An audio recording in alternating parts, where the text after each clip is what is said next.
Good morning, Manitoba. I'm Larry McIntosh, and I'll be your host for the next hour, and every Saturday morning from 8 to 9. Thanks for tuning in. Well, it's been a busy week. Shelley and I went to Wicked at the Centennial Concert Hall on Wednesday evening. It was a fabulous performance, and to be honest, we really didn't know what to expect, but it was very good. I would highly recommend it. The show was here till August 30th, so there's still time to get tickets, and it was a really good show. You'd enjoy it. And after today's show, we're heading to the Morden Corn and Apple Festival. Now, get this, Shelley and I have been asked to be the Grand Marshals of the parade, so that's going to be a lot of fun. So if you're at the Morden Corn and Apple Festival today, please say hi or at least wave at us as we go down the parade route. My guest this morning is Rick Frost, Chief Executive Officer of the Winnipeg Foundation. Good morning, Rick. Good morning, Larry. Great to be here. How you doing? Just fabulous. Thank you very much. So I'm going to practice my waving through the show because we're going to be in the parade. Well, it's a great festival. Yeah, I'm looking forward to it. Yeah. Hopefully the weather cooperates, but it's going to be fun either way. So you've been on the show once before, and we had a great conversation. That's why we asked you to come back. But for those of you who may not know, what is the Winnipeg Foundation? How would you describe it for those that may not know? Well, it's a community foundation formally, so that is sort of the description of it. But most people would know us from the grants that we make into the community. The Winnipeg Foundation supports other charitable organizations in Winnipeg, primarily, with grants. And we're able to do this because donors over the last 93 years have given us money, which we invest. And we, generally speaking, we don't take gifts and give them away directly back to charity. What we do is we invest them in the stock market or the bond market. We earn income, and from that we're able to support last year 800 different organizations with grants, and so most people would know us from that side of what we do. We've got lots of special programs I'm sure I'll have a chance to talk about, but fundamentally, it's a matter of working with donors, generous people of our province on the one hand, and supporting the charities that do fabulous work in the city on the other, and we sort of work with both. And you touched on it, but I think it's worth emphasizing. 93 years? Is that what you said, 93? Yeah, we're the oldest community foundation in Canada. The oldest foundation is 100 years old this year, Cleveland, Ohio. That's the oldest community foundation in the world. And Winnipeg was not very far behind. Just a few years later, our foundation got established with a $100,000 gift from a prominent banker of the day by the name of Alloway. And he put up $100,000, and so in 1922, we were able to make $6,000 in grants because we had the interest from the $100,000, and that basically got us started in the grant-making business, and we got our second donation in 1924, 3 years later, which was $15, a very important gift because it was really the one, it sort of validated the whole idea of a community foundation. Now we had $100,000 and we had $15 and we were off and running. Huh. So individuals or businesses can donate to the foundation, and as you're saying, you invest it, and the proceeds from the investments is what you give out every year. That's right, and we try to build it up over and try to protect the purchasing power of the funds. But in good years and bad years, we have policies that sort of stabilize and make things fairly predictable. But at the end of the day, it's a matter of it's sort of a different strategy. With most charities, you give them the money and they immediately spend it on their cause. In our case, what we're doing is investing and trying to build a legacy for the future. So this year we'll grant about $21 million into Winnipeg charities. $21 million? $21 million will go into Winnipeg charities this year. And over the course of the next number of years, we're going to see that number escalate because we've had great returns. I don't know if you're following the stock market these days, but 2 years ago we had 12% return. Last year, 14%. This year we're at 15%. So we're looking at very healthy returns. So all that invested money that we've been accumulating for the last 93 years is going up fairly dramatically, and that will translate into more generous grants in the future. Well, it's an interesting model because it's sustainable, I guess is the word I'm probably thinking of. But, I mean, you've got the money in there and you got your investments, so you can continue doing it for the next 93 years or whatever it might be, versus a charity that has immediate needs, whether it's a building or research or whatever. That's very interesting. It's a different approach. And it was, as I say, in 1921 when Alloway created it. It's hard to imagine that it would have been a new idea in 1921, but it was. And I think probably the philosophical base of it is that as a single individual, oftentimes it's hard to feel like you're making a big difference in the city or some project. But when people pool their resources under a community foundation, you have the opportunity of have sort of collective impact, and we can always accomplish more together than any one of us can do alone. So So the opportunity of working with other people in the city and creating this collective impact has been really powerful. And, as I say, Winnipeg has this very large, we're a $650 million foundation. So we are getting to be fairly significant, and the resources that we're going to be able to generate in the next number of years is certainly going to be meaningful. So if someone donates to the foundation, do they say they'd like to have it directed to a certain thing, or they just send it to you and assume you're going to do the best with it, or a little bit of both? Well, it's a little bit of both. Okay. I mean, because we work with donors from all walks of life with all kinds of different aspirations. Some people want to support a scholarship fund. Somebody else might want to support a particular agency. And I think, a lot of people, fortunately, have said they just want to support Winnipeg in a very broad way. So that means that when any organization, from Fort White Center to the ballet to the university, wants to come to us for an application and say we need some resources for some project, we've got all these funds that we can draw upon that the income from the various funds that have been created that are very general in nature. We call them community building funds because they've got this unrestricted ability to support anything that's sort of valuable in our community. And we're going to come back and talk about some of the specific programs. This is one that's close to my heart that we're going to touch on, but we'll be right back with Rick Frost, Chief Executive Officer of the Winnipeg Foundation, after we take this break for your 680 CJOB Weather Update.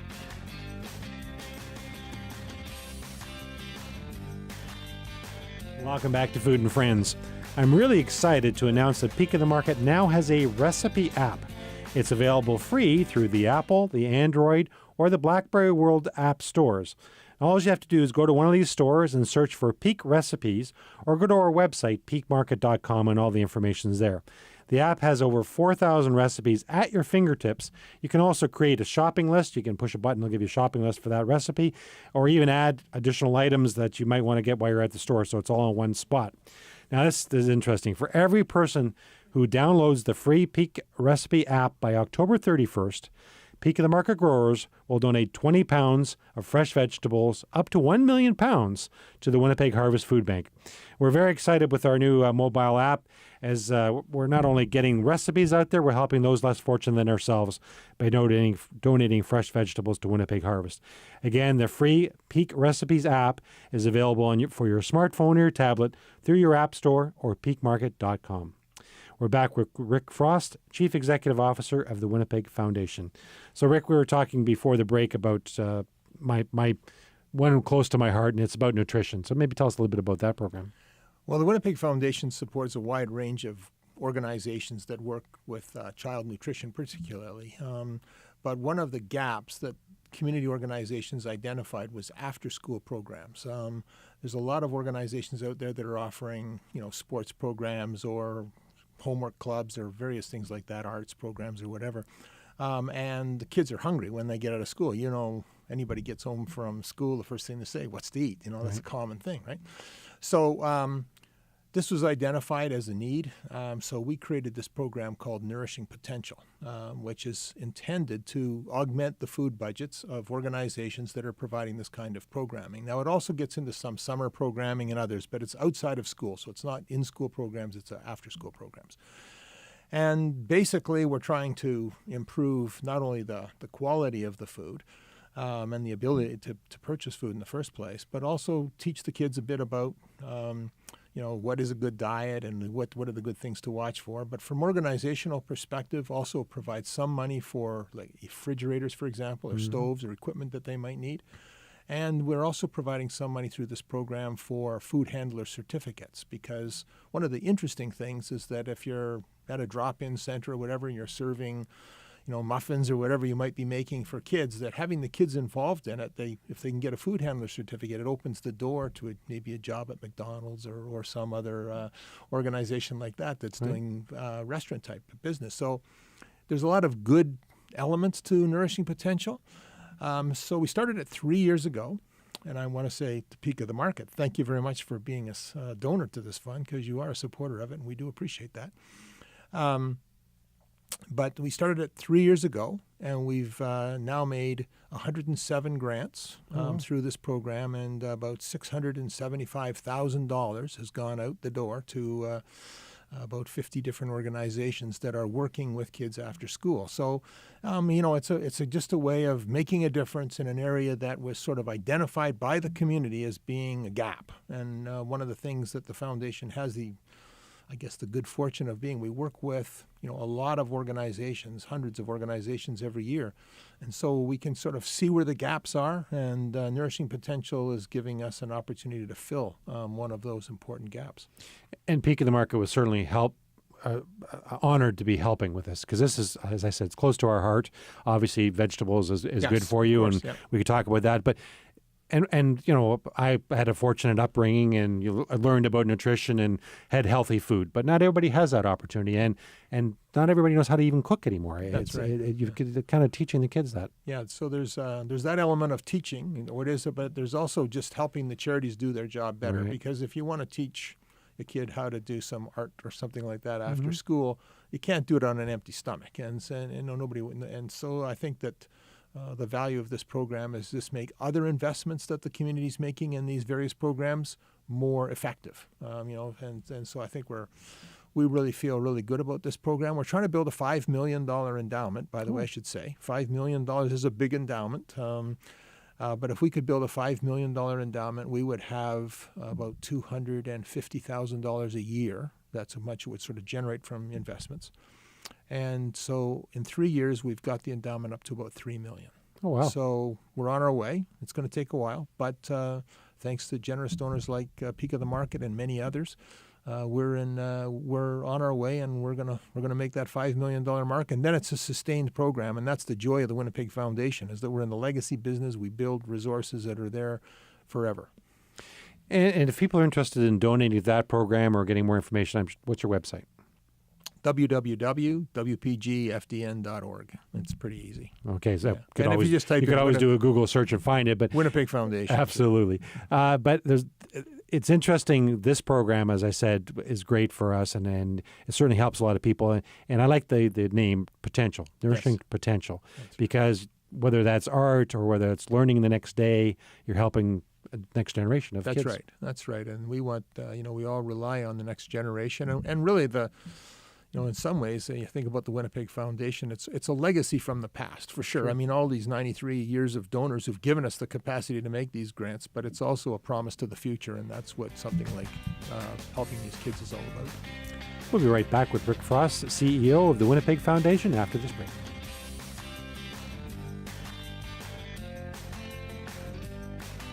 Welcome back to Food and Friends. It's now time for our recipe segment called Now We're Cooking. You don't need to write this recipe down, as it's today's recipe of the day at peakmarket.com and in the Winnipeg Sun. So all the information is available in today's paper or at our website. Today's recipe is sweet potato hash browns. Sweet potato hash browns. And here's what you need for the recipe.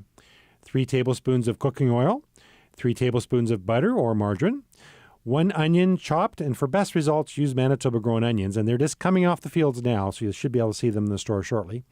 2 pounds of sweet potatoes, peeled and cut into cubes, and 1/4 teaspoon of salt. In a large skillet, heat the oil and butter over low heat. Add the onion and cook, stirring occasionally for about 5 minutes. Stir in the sweet potatoes and salt. Reduce the heat to low and cook for about 15 minutes. Turn the potatoes over as they begin to brown, and then cook until tender and golden brown all over, about another 10 minutes longer. And this recipe serves 4. Again, this recipe is sweet potato hash browns, is today's recipe of the day at peakmarket.com and in the Winnipeg Sun. And all the recipes on our website or in the newspaper have both metric and imperial measurements. And you can even get recipes via email. Just check out our website at peakmarket.com and click on email recipes, and you can sign up to receive free email recipes on a regular basis there. And we have over 45,000 subscribers for recipes in 202 countries. So that's a pretty big club. So why don't you join it? Again, just go to peakmarket.com. We'll be right back with Rick Frost, CEO of the Winnipeg Foundation, after we take this break for your 680 CJOB news, sports, and weather. We'll be right back.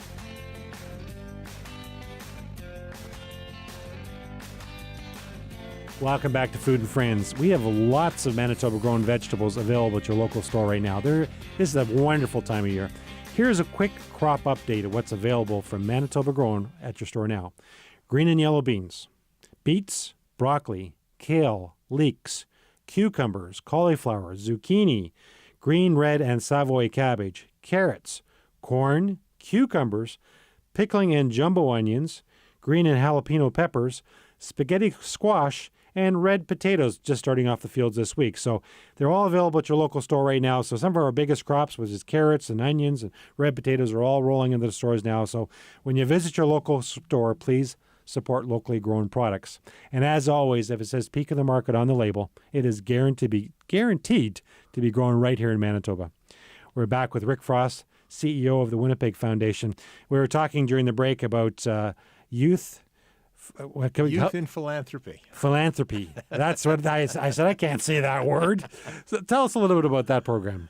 Well, the Youth in Philanthropy program is anchored in 28 high schools around the city, plus a couple of organizations, community organizations. And essentially what we do is recruit students in high school, and they form an advisory committee. We give them $5,000 each. And we say, if you want to give this $5,000 away into the community, you've got to choose organizations that suit the value of your committee, the values of your committee, and the aspirations you have for the city. So they go out and they research community organizations, and they give away $5,000 each. Now, these groups have given out something like $1.2 million. So it's a lot of money over the period of years that we've been doing this. The program is now 15 years old. So then we've got this group of 500 knowledgeable students every year that we're developing. And they, of course, go on to university and get involved with other things at the foundation and other charities. But one of the outcomes that's kind of interesting, because we're just celebrating 10 years today of our youth internship program, our summer internship program. What we do there is we recruit from this group of 500 students every year. We recruit 12 students this year, 12 students to be interns in charitable organizations. And then we recruit charitable organizations on the other hand. Now, the student isn't applying to the charity. They both apply to us. The student applies to us, the charity applies to us. And then we match them up, and we give the students a summer opportunity to learn about what's going on in a particular charity. So it's kind of interesting, kind of exciting for the students, and they don't just work in one charity in one sense, because they visit what's happening to the other students in the group. So you're not only seeing what you're doing for your summer job, but you're also learning what the other students are doing in their summer jobs. So it's quite an interesting internship program. It's been going for 10 years now. We're just celebrating the 10th anniversary today, and it's been a really great success, and I hope to see it expand. So on Thursday, David Northcott and I from Winnipeg Harvest recorded a commercial, which is going to be airing shortly. Okay. And he mentioned, when I said you're going to be on the show this Saturday, he said, you have to ask him about this program. Is this the program he's talking about? Yeah, this is the program. Where they get people for the summer to help out. That's right. So they would get a summer student assigned. Now, Harvest, like any charity, would apply to us, as would students, and we would match them up. So we're looking for interested students, and we recruit them from the Youth and Philanthropy program. So we have other programs tied to youth and philanthropy as well, but that's certainly one of the more interesting ones that's, as I say, sort of a special day today, because we're just at Kildonan Park. At Rainbow Stage, actually, and we had a little reception where we had students and agencies that have been involved in this program for the last 10 years sort of gathered together, for a light lunch and some celebration for the fact that the program's gone on this long. And as I say, I hope it goes on for many years to come, because it's certainly successful. So we talked in the last half hour about the nutrition, nourishing potential. Thank you.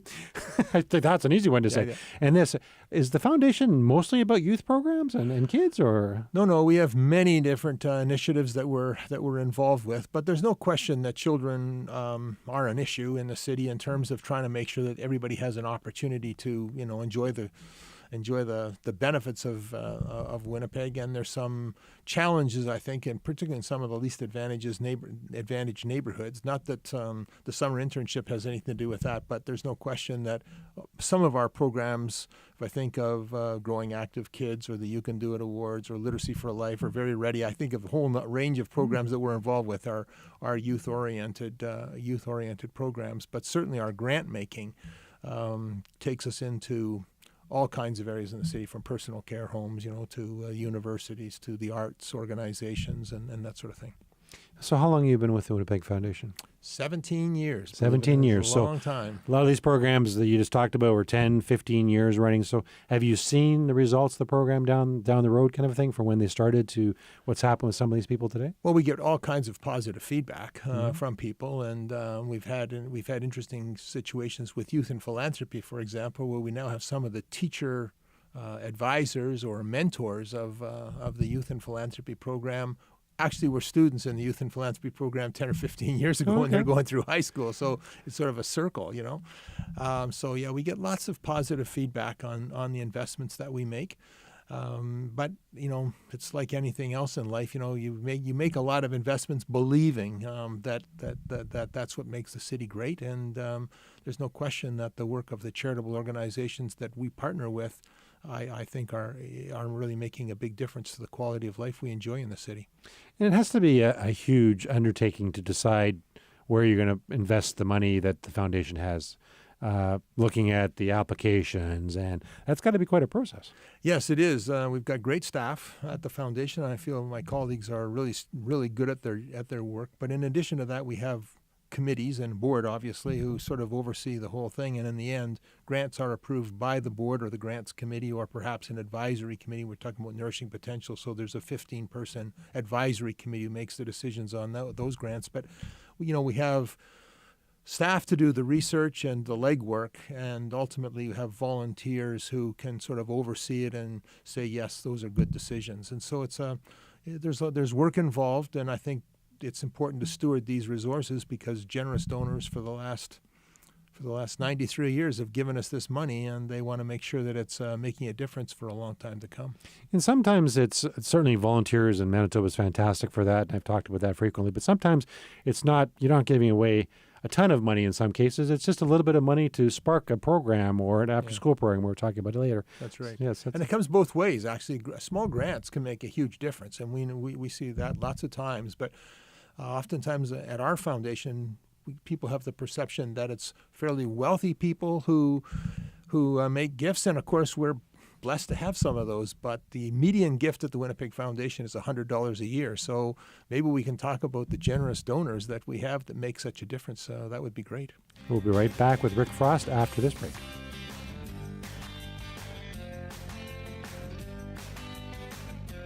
Welcome back to Food and Friends. Each radio show is filmed and will be posted on MyToba.ca later this weekend. So not only is this a radio show, it is a radio show, but it's also available on the internet later this weekend. So if you want to watch this, the TV version of this radio show or previous shows, please visit MyToba.ca. Now, thanks to 680 CJOB's Nicole Bonnekamp, who produces our show, and Chad, who operates the camera, as well as the teachers of the Broadcasting and Media Arts program at TechVoc High School. You can also listen to an audio podcast of Food and Friends at SoundCloud.com or at the iTunes Store. So please just do a search for Food and Friends with Larry at MyToba.ca, at SoundCloud.com, or at iTunes, and all the shows will come up for your listening or viewing pleasure. I want to mention that Food and Friends is only available because of 680 CJOB and its advertisers, so please make sure you tune in to 680 CJOB or listen live at cjob.com. We're back with Rick Frost, CEO of the Winnipeg Foundation. So we were talking a lot in the last segment about your donor base. So is there an average person that would donate to you or an average company, or how is that? Well, I don't think you can say there's an average because philanthropy is very personal, and everybody is unique, and everybody has their own ideas about how to help the city and what they'd like to support. So you have to more or less start where the donor is and support what they're trying to do, and that's how the foundation operates. I said at the beginning or earlier in the conversation about how the foundation got started with that $100,000 gift followed by a $15 gift, and that's in some ways representative of how the foundation has grown. We've got lots of people who have supported the funds. We have 2,800 funds at the Winnipeg Foundation. So if you're going to make a gift to the foundation, you're actually choosing one of those funds to make the gift to. So you mentioned Nourishing Potential earlier. That would be an example. You would say that's one of 2,800 funds, one of choice I've decided to support. And you would go to that fund and you'd make a gift to that fund. Now that fund's Nourishing Potential's got about 315 or 320 different donors so far. But if you think of something like the Manitoba Theatre Centre Fund, which has been going now for 10 years or so, I think we're getting about an average of 500 gifts a year to that particular fund. And it's been very successful. You know, every time you go to the theater, they'll invite you to make a gift to the Manitoba Theatre Centre Fund. And I'm sure PTE and the others are doing the same kinds of things. But you choose a fund that you're going to make a gift to, and then, you know, that it's really up to the donor to decide. Now, some donors, or many donors, have created their added funds. So, you know, if perhaps we want to create a scholarship, maybe in memory of mom and dad or something like that. And so they create a fund that they set the parameters, the trust conditions under which that fund will operate. And then they continue to make gifts to it, or their friends do, or whatever it might be. And so we're creating about 2 new funds a week. A week. That's what we create. And so that 2,800 funds is growing steadily. You know, we probably will add in the course of this year 100, 125 new funds. So that's sort of the pace. And there'll be more choices next year than there were last year. And so when donors come to the website, or they come to the foundation, or they read our reports, or that, they say, well, what is this Growing Active Kids about? Or what is this fund called the Hummingbird Fund about that somebody has recently started? Or maybe it's Fort White Center's fund, or the Ballet's fund, or whatever it might be. So all these different funds have been created, and donors get to choose which fund they want to support, and we make sure that the income from that fund goes to what the donor wants to see. And if we don't have a fund that the donor likes, we invite donors, well, let's start a new one. So that has to be quite a job in itself if somebody wants to come in and start a fund and sorting out the details and all that type of stuff. You and your coworkers must put some, 2 a week. That's a lot of funds to come up with. Yeah, well, people have got lots of different ideas of things, and needs in the community are changing. The truth is, you can never have enough scholarship type support, right? Or in many organizations, if you went and visited almost any charity in the city and you said, you know, if you were creating a sustainable source of revenue, you know, where would you like it to go? And any charity would say, well, we wish we had a fund that, you know, did this or did that, right? So it's fairly easy to think of the mission, but it takes leadership and it takes commitment of donors to actually make it happen. And we're very blessed in this city, in this province actually, because the donor base and the generosity of people in Manitoba is the best in the country. Absolutely. And we don't just say that to pat ourselves on the back. Statistically, that's true. I mean, the reality is that Manitoba is a very generous place. And so the result is that we're seeing a lot of activity, and we're growing a lot of funds, existing funds. We're creating new ones, and in the end of the day, our grant making continues to grow. So one of my questions was I was going to ask you to name all the funds you're involved in, but that's impossible. That's right. I would never want to do that. Wow. So people, scholarships and the theater and youth programs, it pretty much covers everything. Yeah. The whole spectrum. Everything. We've got, we're working also, I should mention, with rural foundations, because there's 191 community foundations in Canada. So across the whole country, from sort of Halifax to Victoria, you know, you've got 191 community foundations just like the Winnipeg Foundation, and 50 of them are in Manitoba. What? Is that right? So we are the heart of community foundations. So it doesn't matter which community you want to talk about. You know, Minnedosa or Dauphin or Thompson or Morden, you mentioned the Corn and Apple Festival.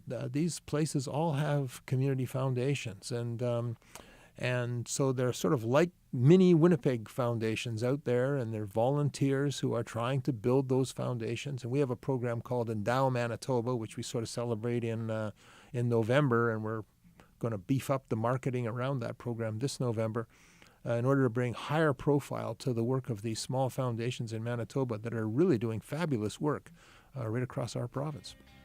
We'll be right back with Rick Frost, CEO of the Winnipeg Foundation, after this break.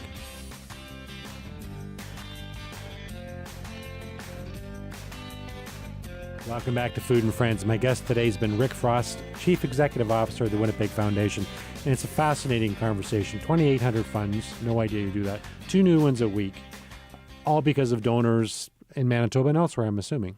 Yes, and that's, I guess, if there's any final word, it would be to say thank you, obviously, to the donors who've made the Winnipeg Foundation what it is today. And that goes back not just today, but 93 years. And so we're very blessed in that respect. And, of course, thank you to the agencies that do such fabulous work in the city. We're very pleased to be partners with all of them. And you think about that person that 93 years ago started this. And obviously they've passed away, I'm sure.